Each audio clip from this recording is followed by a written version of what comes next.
મારા સ્વામીના દરડા આટલા બધા જોયા નથી મેં.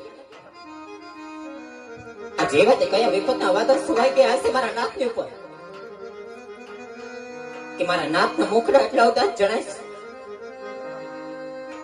આજ કદાચ અમારાથી જ કોઈ અપરાધ નહીં થઈ ગયો હોય તો લાવ મારા સ્વામીના શરણે લાખો લાખો વંદન કરું અને બની શકે તો હયાનો બોજો હળવો કરાવું. એ હારે યાદ રાણી રે એ આવે